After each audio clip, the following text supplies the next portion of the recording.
जैन धर्म में कुछ तिथियां बहुत ही महत्वपूर्ण होती हैं, महत्व माना जाता है कुछ तिथियों का। जैसे जो भादवे महीने की जो तीज आती हैं उसका बहुत ही विशेष महत्व होता है, जिसे हम हरतालिका मतलब हरियाली तीज कहते हैं। उसी जैसे हरियाली तीज मनाई जाती है उसी तरह से हरतालिका तीज मनाई जाती है। हरियाली तीज तो सावन में आती है और भादव महीने में आती है हरतालिका तीज। सुहागिन महिलाएं व्रत करती हैं अपने पति की लंबी आयु के लिए, स्वास्थ्य के लिए, सुख समृद्धि के लिए, संतान की लंबी आयु के लिए, अखंड सौभाग्य की प्राप्ति के लिए, संतान की सुख की कामना के लिए, दाम्पत्य जीवन को सुखमय बनाने के लिए इस व्रत को निर्जल निराहार करती हैं। शिव और माता पार्वती की इस दिन पूजा करती हैं, उनसे अपने अखंड सौभाग्य की प्रार्थना करती हैं। इस प्रकार से यह व्रत कुंवारी कन्याएं भी अपने अच्छे जीवन साथी के लिए प्रार्थनाएं करती है, मन चाहे जीवन साथी की कामना के लिए, फिर शीघ्र विवाह की कामना से, योग्य जीवन साथी की कामना से यह व्रत कुंवारी कन्याएं भी धारण कर सकती हैं। ऐसे कि इस व्रत की कथा के अनुसार माता पार्वती ने भी व्रत को धारण किया था भगवान भोले बाबा को प्राप्त करने के लिए। पति के स्वरूप में उनकी तपस्या से भगवान भोलेनाथ प्रसन्न होकर फिर माता पार्वती ने भगवान शिव को पति के रूप में प्राप्त किया था। इसी प्रकार से कुंवारी कन्याएं भी भगवान भोलेनाथ से सच्चे मन से प्रार्थना कर सकती हैं, जिससे कि उनका आने वाला दाम्पत्य जीवन सुखमय और ठीक हो। यह व्रत कुंवारी कन्याएं भी धारण कर सकती हैं, सुहागिन महिलाएं भी धारण कर सकती। आज की वीडियो में आप जानेंगे हरतालिका तीज का व्रत 2024 में कब है, तृतीया तिथि कब प्रारंभ होगी और कब समाप्त होगी, व्रत हमें कब धारण करना, पारण कब करना है, व्रत खोलने का समय, शुभ मुहूर्त क्या रहेगा। हरतालिका तीज के दिन माता पार्वती भगवान भोलेनाथ की पूजा किस प्रकार से करनी चाहिए। कई भक्ति जो कहते हैं कि क्या हम पहली बार यह व्रत प्रारंभ कर सकते हैं। आज की वीडियो में आप जानेंगे इन सभी प्रश्नों के उत्तर। हरतालिका तीज व्रत से संबंधित सभी जानकारी आपको मैं देने वाली हूँ, इसलिए आज वीडियो को पूरा ज़रूर देखिएगा। अगर वीडियो अच्छी लगे तो ज़्यादा से ज़्यादा लाइक कीजिएगा, शेयर कीजिएगा। कमेंट बॉक्स में आप कोई भी महादेव का प्रिय मंत्र आप जरूर से लिखिएगा। अगर वीडियो अच्छी लगे तो वीडियो को लाइक ज़रूर से कीजिएगा। हरतालिका तीज का व्रत बहुत कठिन व्रत होता है, जैसे कि हम जीवित पुत्रिका का व्रत करते हैं या फिर हरतालिका तीज का व्रत करते हैं या करवा चौथ का व्रत करते हैं, फिर छठ का व्रत होता है। यह व्रत पूरी तरह से निर्जल ही रखे जाते हैं। निर्जल और निराहार रहकर भगवान शिव और माता पार्वती का हड़ताल का तेज से भी जाती हैं। अगर आप कुंवारी कन्या हैं या फिर सौभाग्यवती हैं, दोनों ही प्रकार से व्रत का नियम एक ही होता है। बिल्कुल निर्जल और निराहार रहकर यह व्रत किया जाता है। किसी प्रकार से इस व्रत में जल का सेवन नहीं करते हैं। अब जैसे कि कई लोग के प्रश्न आते हैं कि हम प्रेग्नेंट है तो गर्भावस्था में जल के बिना हम कैसे व्रत करें। तो ऐसी अवस्था में आप जल ले सकते हैं। अगर आप बीमार हैं तब भी आप जल ले सकते हैं। ऐसे अगर आप दवाई ले रहे हैं, आप दवाई नहीं छोड़ सकते, तो ऐसी स्थिति में अगर आप पूजा भी कर लें, व्रत आप नहीं रख रहे हैं तो आप पूजा कर सकते हैं नॉर्मली। ऐसी अवस्था में आप चाहे तो जल ले सकते हैं, दवाई ले सकते हैं, कोई प्रॉब्लम की बात नहीं है। इसी प्रकार से प्रेग्नेंट में भी आपको दवाई खा लेनी चाहिए। फिर आप नहीं रह पाते हैं तो जल के बिना कुछ देर तक आप फिर थोड़ी देर में कुछ खाना पीना भी कर सकते हैं। ऐसी अवस्था में आपको व्रत नहीं रखना। अगर आप प्रेग्नेंट हैं तो आप पूजा कर ले नॉर्मली रूप से, चाहे तो फल ले सकते हैं। अगर आप व्रत कर ही रहे तो आप, अगर आपसे नहीं हो पा रहा तो फल इत्यादि ले सकते हैं। जलाहार फलाहार के द्वारा भी आप तीज का व्रत कर सकते हैं। हाँ, इसके लिए भगवान भोलेनाथ माता पार्वती से क्षमा याचना प्रार्थना कीजिए। सुबह जल्दी उठकर आप व्रत प्रारंभ करें। इसी समय आपको व्रत का क्या संकल्प लेना है, इसी प्रकार से संकल्प लेना है कि आप शक्तिवंत से मतलब किस तरह से आप व्रत कर रहे हैं, जलाहार कर रहे हैं, फलाहार कर रहे हैं या आप निर्जल रहकर कर रहे हैं, आपको संकल्प लेना है। उसका आपको नियमित रूप से पालन करना है। फिर प्रेग्नेंट की वजह से आप निर्जल व्रत नहीं कर पा रहे हैं तो इसके लिए क्षमा याचना प्रार्थना कीजिए।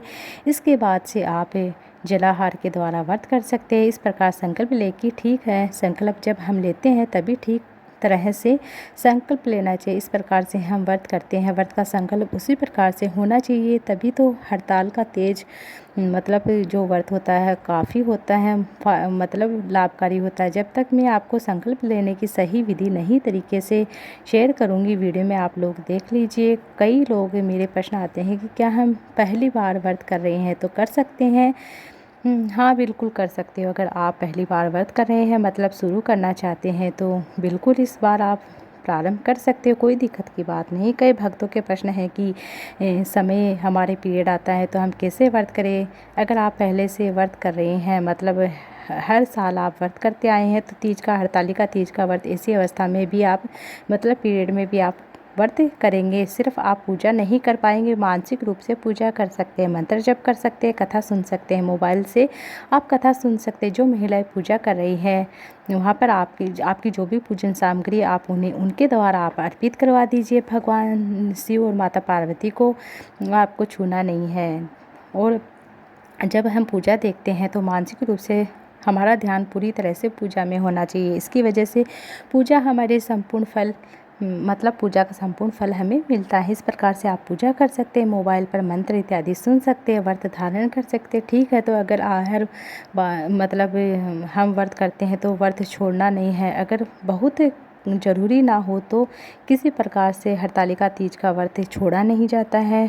अब जैसे कि कई लोगों का प्रश्न होता है कि हम किसी कारणवश कभी छोड़ दिया तो क्या हम दोबारा शुरू कर सकते हैं। जी हाँ, बिल्कुल कर सकते हैं। अगर आपके कभी भी किसी कारण, जैसे कि अगर आप बीमार हो गए हैं, आपका व्रत छूट गए हैं, तो फिर कई बार सर्जरी होती है, उस समय छूट जाता है। तो कई लोगों को प्रश्न होता है प्रेगनेंसी में छूट जाता है, फिर सूतक पातक किसी भी कारणवश छूट जाता है, तो आप हरतालिका तीज फिर से आप कर सकते हैं, दोबारा आप शुरू कर सकते हैं, कोई दिक्कत की बात नहीं है। जो लोग यह व्रत पहली बार प्रारंभ करें वह अपने परिवार के नियम के अनुसार, परंपरा के अनुसार करें। आपके परिवार की जो भी परंपरा है उसके अनुसार व्रत आपको करना है, क्योंकि देखिए क्षेत्र विशेष के आधार पर अलग थोड़ी थोड़ी दूर का फ़र्क होता है। आपको नियम बदलते हुए दिखाई देते हैं। जैसे कई स्थानों पर कोई कार्य होता है, कई स्थानों पर किस तरह से व्रत रखा जाता है, तो आप व्रत प्रारंभ कर सकते हैं। सबसे पहले अपने बड़े बुजुर्गों से पूछ लीजिए, मतलब सासू माँ से, कोई किसी से भी, मम्मी से आपकी, किसी से पूछ लीजिए किस तरह से करते हैं ससुराल में व्रत किया जाता है, उसी अनुसार आपको व्रत करना है।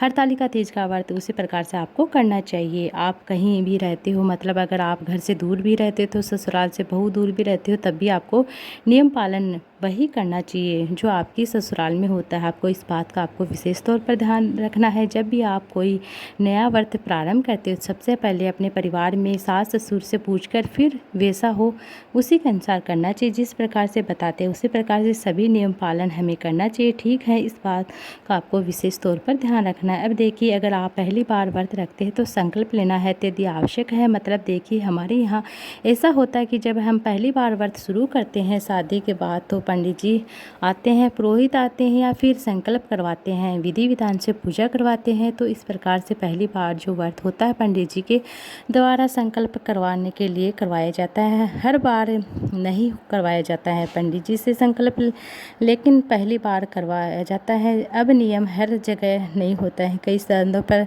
पंडित भी स्वयं से ही संकल्प लेकर व्रत शुरू कर देते हैं। आप यह जरूर ध्यान सुनेगा, आपको इस प्रकार से व्रत मतलब होता है, अच्छा है। और प्रश्न आता है कि अगर हम पहली बार हरतालिका तीज का व्रत करते हैं तो कहाँ से शुरू करें, मायके से शुरू करें या ससुराल से। देखिए, व्रत आप कहीं से भी शुरू कर सकते हैं। शुरू मतलब मायके से भी हो सकता है और ससुराल से भी हो सकता है। ससुराल से कर सकते हैं, मतलब इससे कोई भेद नहीं होता है। आप जहाँ पर भी हैं वहीं से आप व्रत शुरू कर सकते हैं। शादी के बाद आप पहली बार तीज का व्रत, हरतालिका तीज का व्रत शुरू कर रहे हैं तो अच्छा होगा आप अपने परिवार में ससुराल से ही करें। मायके में जाकर भी यह व्रत शुरू कर सकते हैं, कई स्थानों पर ससुराल से किए जाते हैं। अगर इस प्रकार से नियम है तो आप अपने परिवार से पूछकर वह नियम आप फॉलो करें, जैसा वह लोग कहते हैं आप उसके अनुसार व्रत कर सकते हैं। इस बात आपको ध्यान रखना है, जैसा हमारे परिवार ने नियम रीति रिवाज होता है उसी का हमें पालन करना चाहिए।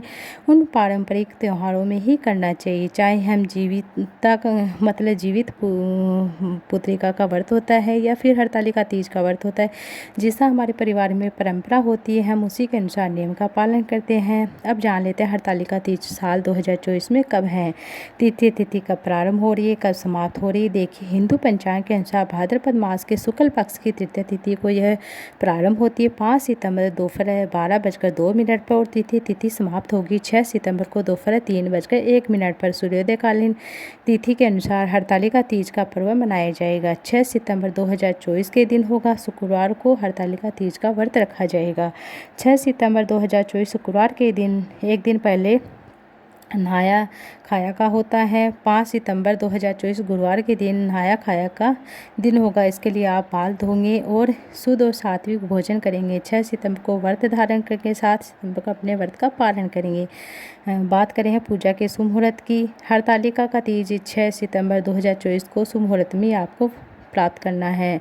सुबह 5:44 से लेकर आप 7:32 तक सुबह की पूजा शुभ मुहूर्त कर सकते हैं। सुबह की पूजा में हम व्रत का संकल्प लेते हैं। भगवान शिव और माता पार्वती की पंचोपचार से विधि विधान से पूजा करते हैं। हरतालिका तीज का विशेष पूजा करते शाम होती है। प्रदोष काल में हम पूजा करते हैं। शाम की पूजा का शुभ मुहूर्त आपको प्रातः शाम को 6:53 से 8:01 तक रहेगा। प्रदोष काल का समय शाम की पूजा मिट्टी में शिवलिंग बनाकर आप कर सकते हैं। सुबह की पूजा मिट्टी की भी पार्थिव शिवलिंग बनाकर आप पूजा कर सकते हैं। फिर विधि विधान से भगवान शिव माता पार्वती के मंदिर में कर सकते हैं। पूरे शिव परिवार की पूजा करें। अखंड सौभाग्य के लिए प्रार्थना करें। अगर वो कुंवारी कन्या इस व्रत को करती हैं तो आप अपने मनचाहे जीवन साथी की कामना के लिए, सुखद दाम्पत्य जीवन के लिए प्रार्थना कर सकती हैं। योग्य वर की प्राप्ति के लिए प्रार्थना कर सकती हैं। ठीक अपनी कामना के अनुसार आप सुहागिन या कुंवारी कन्या जो भी है इस व्रत को आप कर सकते हैं। निश्चित माता पार्वती भगवान शिव भोलेनाथ की कृपा से सभी मनोकामनाएं आपकी पूर्ण होगी। दोस्तों, ये थी आज की वीडियो। हरतालिका तीज व्रत से संबंधित संपूर्ण जानकारी मैंने इस वीडियो पर डालने वाली हूँ, तो आप जरूर से उन्हें भी देखिएगा। श्री शिवाय नमस्तुभ्यम। हर हर महादेव।